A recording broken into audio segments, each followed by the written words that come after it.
people get up in the morning, they have their cup of coffee, and they go online to find out where their county is, how are they doing, and calibrate their behavior that way.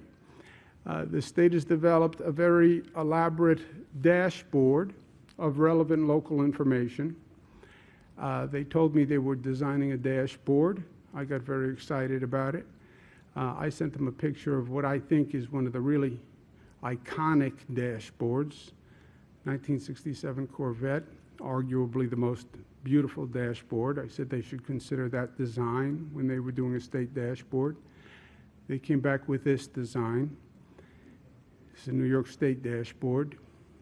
How it in any way mirrors a dashboard from a 1967 Corvette, I have no idea, but how can government be expected to have the same artistic design that we had 50 years ago? So here's the state dashboard. You notice the iconic design and curves and art that was used in it, but it has all the information, even if it's not the most artistic, and it has all the information for all the regions statewide, so every region can compare themselves to where other regions in the state.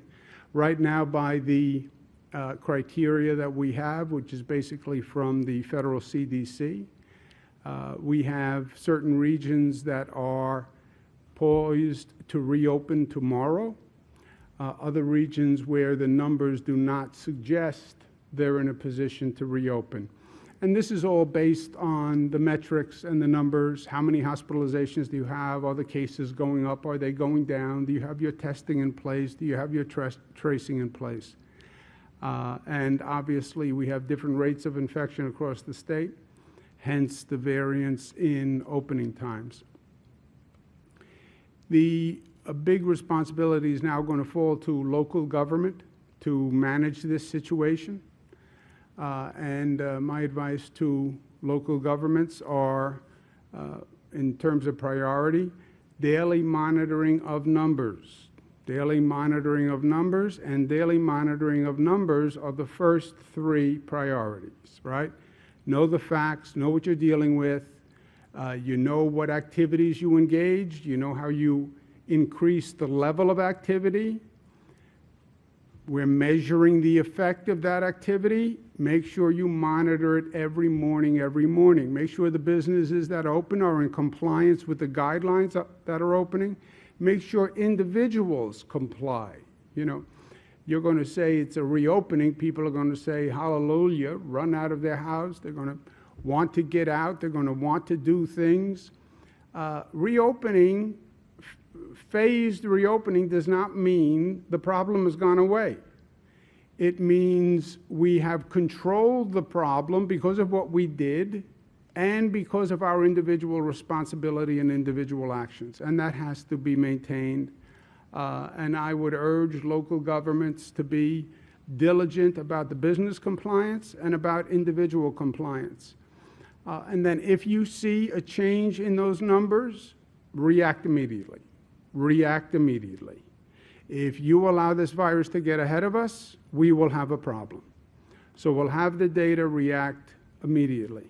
At the same time, the states need help from the federal government, and that's a topic that's being discussed now. Washington must act. It must be smart. It must be fast. New York State is a $61 billion hole. When you shut down the economy, you obviously create an economic hole for the state. Well, what does the state fund? The state funds local governments, funds schools, funds healthcare. If the state has no budget, then schools get cut, hospitals get cut, local governments get cut. If local governments get cut, then you cut police and firefighters.